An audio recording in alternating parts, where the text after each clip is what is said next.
welcome back to my Ask AW show, where I answer all of your questions about style, grooming, etiquette, dating, and so forth.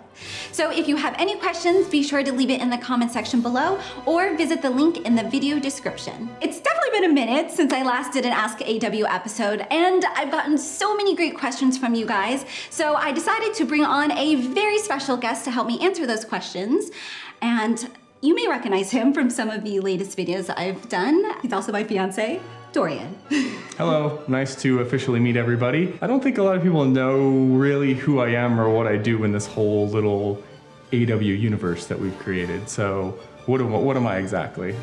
I'm not sure. What exactly do you, he's so behind the scenes, he does so much, he wears so many hats. So what exactly do you do? Just remind me.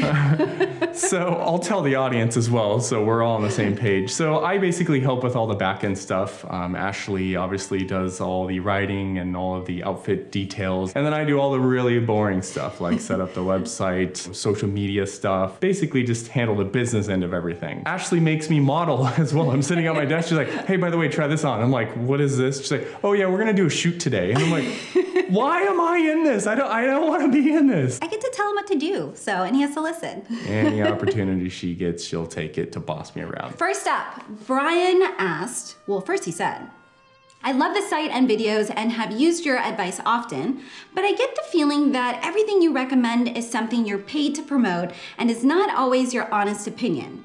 Can you talk about how you do this for free and why I should take your recommendations more seriously? That is very frustrating, but a great question. I have always maintained this in all of my videos, and that is the integrity of my advice and the site always comes number one. So the products that I recommend, I'm not getting paid to recommend them. The beauty of what I do when I style my clients, when I style projects, is that I get the opportunity to touch hundreds and hundreds of awesome and sometimes not so awesome items. So it's really nice to be able to have a platform where I get to only recommend and let you guys know all of the great products that I've touched and that I would love for you guys to own, but I'm not getting a piece of that pie. I'm not getting paid to promote that brand. I think people are just used to it on YouTube specifically, because I'll notice, like, I'll get an email one week from a sponsor hoping to do something with us, and I basically turned down all of them because it's cheap crap. So it's interesting to see those come through and then watch the wave happen through YouTube of everybody start recommending these items, and it just doesn't feel right to me,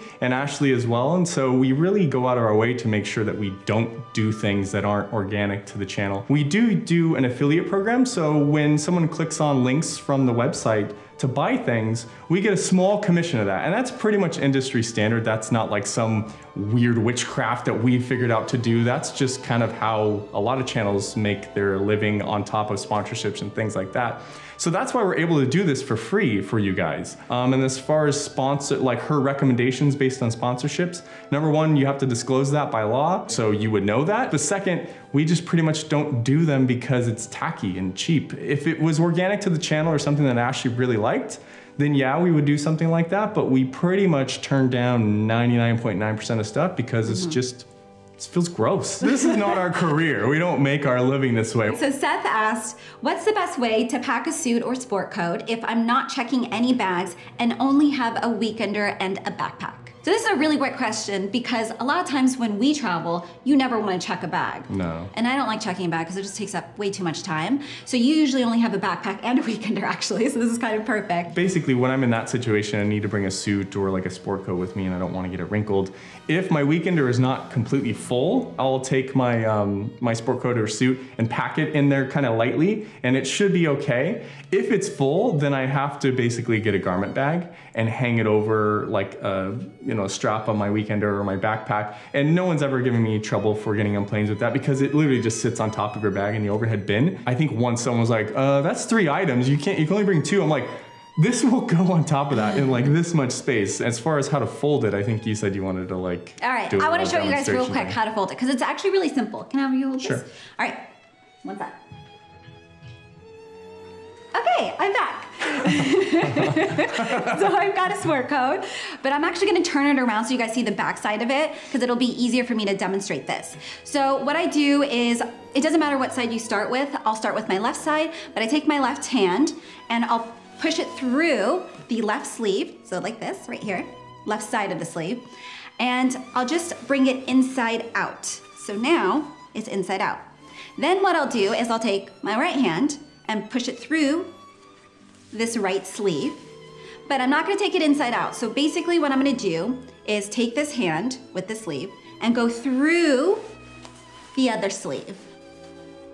So now you've got basically a folded jacket. So it's basically folded lengthwise like this, and then you just take this sleeve, you fold it over, sorry if you can't hear me, you fold it over, and then you fold it in half, and you place it on the top of your weekender bag. You don't wanna place it in the bottom of your weekender bag because all that weight on top will mess up the padding in the shoulders. So you just place it on top, zip up your weekender, ready to go. Eric asked, my current wardrobe consists of mainly black, gray, white, navy, olive, and burgundy colored clothes.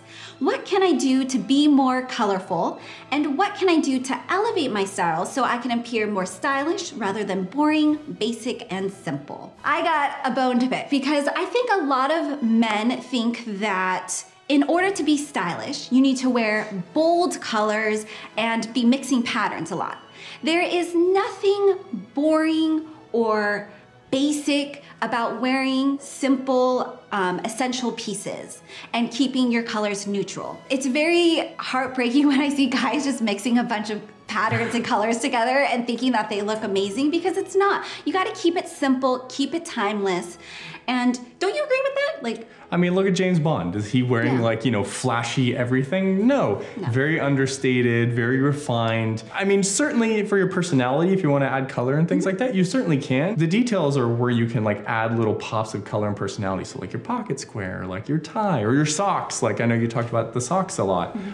So I think those areas are opportunities to really show your personality while still being like a refined gentleman, as opposed to like loud like a clown, basically. Like it sometimes you see it out and you're just like, dude, like I don't think that's exactly how you want to portray yourself, but maybe you do. But some advice though. If you want to have more of a bold look to your current style, then what I would recommend doing is, I noticed that you already said that you incorporate, you've already been incorporating burgundy and olive colors, which are really great colors to inject into your wardrobe. So why not wear a burgundy bomber jacket or an olive sport coat and just team it up with neutral colored items? That way you have a bold, stylish, but still timeless look. Yeah, the biggest mistake is going like, I need 8 statement pieces in one outfit. Maybe one is more than enough. Yeah, that's what I think you recommend all the time. Just one statement piece. So the next question is from Michael, who asked, is it okay to get the same pair of Oxfords in black and brown when you're just starting your wardrobe, or is that lazy and tacky? So that's a really great question, because my brother is actually kind of like this. He works in the fashion industry as well, and he always gets, even if he loves an item and it comes in different colors, he won't get that item in the different colors. He just wants to get like a brown pair of shoes from this brand and then a black pair of shoes from that brand, not brown. What I do with my clients and what I always recommend is that if you find a Oxford shoe that you absolutely love and it's offered in black and a nice chocolatey brown color, then get both. There's no reason to go and try to find another style of shoe in a color that you're looking for if it's right there in front of you already. So I see there's nothing wrong with it, and with my clients, I do the same thing. So, and you have multiple pairs of the same shoe. Yeah, no, that goes for clothing too, not just shoes for me. If I find something that fits me and looks good, I'm like, please, I'm gonna stock up on those. I'll have the same thing for like 5 years. Once I find something I like, I just buy a bunch of it because I don't know why I would make it harder on myself. Not lazy or tacky at all. No. Very smart thinking. Yeah. And we're done! That's it. Really? That's all the questions. Nice, okay. So that is the Ask AW show. If you do have any questions, please make sure to leave it in the comment section below or visit the link in the video description. I love answering all your questions about, dating, grooming, style, etiquette, all of that good stuff. So be sure to let me know your question. I'll answer it. We'll answer it. Dorian, thank you again for being on here. Oh. Sorry you had to walk the 10 feet over here. All right, thanks so much for watching. I'll see you in the next one.